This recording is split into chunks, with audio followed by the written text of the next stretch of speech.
Welcome to our family jingle. কেমন আছো বন্ধুরা? আশা করি সবাই খুব ভালো আছো। গিয়েছিলাম সুস্মিতা আর দীপকের বাড়ি দেখতে। বাড়ি নয় তো, এক টুকরো স্বপ্ন, এক টুকরো ভালোবাসার জায়গা।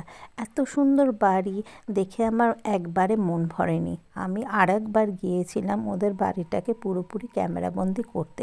তাও যেন আমার ভিডিও ক্যামেরায় ঠিকঠাক করে বাড়িটার সুন্দর সুন্দর ফটো আসেনি, সুন্দরভাবে যেন বন্দি করতে পারিনি বাড়িটাকে আমার ক্যামেরায়। মল্লিকপুর গার্লস হাই স্কুলের সবাই মিলে চলে গিয়েছিলাম সুস্মিতার ডাকে সুস্মিতার বাড়িতে। এত সুন্দরভাবে আমাদের নিমন্ত্রণ করেছে সুস্মিতা। ওদের নিমন্ত্রণে সাড়া দিয়ে আগেও একবার ওদের বাড়ি দেখতে গিয়েছিলাম, সেটা আরেকটা বাড়ি ছিল। সেটাকে বদলে ওরা নতুন এই বাড়িটা করেছে। মানুষ এক জীবনে একটা বাড়ি করতে পারে না, আর ওরা দেখো দুটো বাড়ি করেছে। খুব ভালো লেগেছিল, তাই পরের দিন আবার গিয়েছিলাম ওদের বাড়িটাকে পুরোপুরি ক্যামেরাবন্দি করতে। এই একইভাবে সুস্মিতা আমাদেরকে দরজা থেকে ডেকে নিয়ে গেল তার ঘরের ভিতরে। এইবার যেন আরও সুন্দর লাগলো, কারণ আগের দিন তো অনেকে উপস্থিত ছিল, তাই সেখানে বুঝতে পারিনি কোথায় কি রয়েছে। আমি খুঁটিয়ে খুঁটিয়ে ওদের বাড়িটা দেখছিলাম। দোতলা বাড়ি, কিন্তু এত সুন্দর করে প্ল্যানিং করা যে কি বলবো। প্রত্যেকটা ঘর খুব সুন্দর করে যত্ন করে সাজানো। ওদের দুটো ছানা, দেখো ছানা দুটোর সঙ্গে আমার ছানাটা মিশে কত আনন্দ করছে, কথাবার্তা বলছে। আমার তো মনে হলো এরপরে যখনই সময় পাবো ওদের বাড়িতে চলে আসবো, যাতে ছানাগুলো একসঙ্গে খেলাধুলার সুযোগ পায়। একই জায়গায় থাকি তো, সোনারপুরে। আমার ফ্ল্যাট থেকে এই বাড়িটা খুব বেশি দূরে নয়, 5 থেকে 7 মিনিট হেঁটেই চলে আসা যায়। একতলায় রান্নাঘরের সঙ্গে রয়েছে ডাইনিং রুম এবং আরও দুটো রুম, যেটা কিনা একটা বাচ্চাদের স্টাডি রুম হিসেবে ব্যবহার করা হবে, আর একটা সেটা হলো গিয়ে বাচ্চাদের দেখাশোনা করার জন্য যে আয়া দিদি থাকবে তাদের জন্য, অথবা গেস্ট রুম হিসেবে ব্যবহার করা হবে। দেখো দোতলাটা কি সুন্দর। দেখো এখানেও একটা রান্নাঘর রয়েছে, তবে এটা ওরা বিশেষ কাজে ব্যবহার করবে না, এখানে হয়তো অন্য কিছু করবে। সোফা সেটের সঙ্গে বাচ্চাগুলো কি সুন্দর মজা পাচ্ছে। আমারও না ছোটোবেলায় সোফা সেট দেখলেই মনে হতো ওর উপরে বসে পড়ি আর লাফালাফি করি। এরা অনেক শান্ত বাচ্চা, আমরা অনেক দুষ্ট ছিলাম। প্রত্যেকটা জায়গা, প্রত্যেকটা কোণা এত যত্ন করে সাজানো, এত ভালোবাসা নিয়ে তৈরি, যে দেখতে দেখতে আমার মন ভরে গেল। আর মনে হলো বাহ, এদের স্বপ্ন তো পূরণ হলো, আমার স্বপ্ন পূরণ হবে কবে? আমিও একটা ছোট্ট বাড়ির স্বপ্ন দেখি। এত বড় বাড়ি তো তৈরি করতে পারবো না, ছোট্টখাটো একটা বাড়ি তৈরি করব। সে স্বপ্ন কবে পূরণ হবে জানি না। ওদের স্বপ্ন পূরণ হতে দেখে আমার খুব ভালো লাগলো। এই দেখো এত খোলামেলা একটা জায়গায় ওদের বাড়ি, এবং চারিদিকটা বেশ সুন্দর।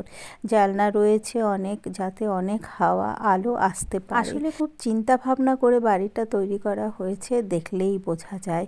নিচে গ্যারেজের জায়গাও রয়েছে। আবার জানো তো, একতলা এবং দুতলার মাঝখানে একটা ঘর রয়েছে, সেই ঘরটার বিশেষ ভিডিও করা যায়নি, আলো কম ছিল। এবার চলে গেলাম ছাদে। ছাদে গিয়ে দেখে তো আমার চক্ষু ছানা বড়া, এত সুন্দর। আগের দিন এখানে খাওয়া দাওয়ার বন্দোবস্ত হয়েছিল, ঠিক বুঝতে পারিনি। আজ দেখো আরও সুন্দর লাগছে। তারপরে দেখো ছাদের উপরে ছাদ, এটা তো আমার মন কেড়ে নিল। আমি নিজে তো তড়িঘড়ি করে উপরে উঠে গেলাম দেখার জন্য কি রয়েছে ছাদের উপরে। ছাদে উঠে চারিদিকটা দেখে আরও ভালো লাগছিল। যাই হোক, সবাই মিলে খুব আনন্দ করেছিলাম আমরা। একসঙ্গে হলে মল্লিকপুর গার্লস হাই স্কুলের সবাই মিলে যা খুনসুটি এবং আনন্দ হয়, সেটা আর তোমাদেরকে কি বলবো। সেটা আমাদের মধ্যেই না হয় রইল। সবাই তখন স্কুলের দিদিমণি কম বন্ধু হয়ে যায়, এক একজন এক এক চরিত্রের, কিন্তু এত সুন্দর বন্ধন আমাদের, সেটা তোমাদেরকে না দেখালে বোঝাতে পারবো না। সবাই মিলে খুব আনন্দ করেছিলাম, সেই সঙ্গে আনন্দ করতে করতে খাওয়া দাওয়ার পাটটাও চুকেছিল দুপুরবেলা। এত ভালো খাবার আয়োজন দেখেই বোঝা গিয়েছিল যে মন থেকে খাওয়াতে চেয়েছে সবাই, তাই চায় ওদের আপ্যায়ন যেন আরেকটু বেশি কাছের, আরেকটু বেশি ভালোবাসার। আমরা খেতে বসে গিয়েছিলাম, রাইমও আমাদের সঙ্গে বসেছিল। দেখো সুস্মিতাকে কি সুন্দর লাগছে শাড়িতে।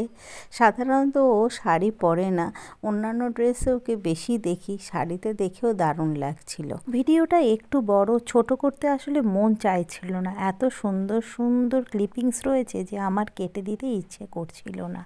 সব মিলিয়ে মিশিয়ে সুন্দর সুন্দর দুটো দিন আমি কাটালাম সুস্মিতার বাড়ির সঙ্গে। আর দেখে নিলাম ওদের ভালোবাসার কুটিরকে একটু কাছ থেকে, একটু আপনের মতো করে। সুস্মিতা, দীপক, দীপান্বিতা, দীপশিখা, তোমরা এরকমই আনন্দে থাকো, এরকমই ভালো থাকো, তোমাদের বাড়ি সুখ তাড়াতে।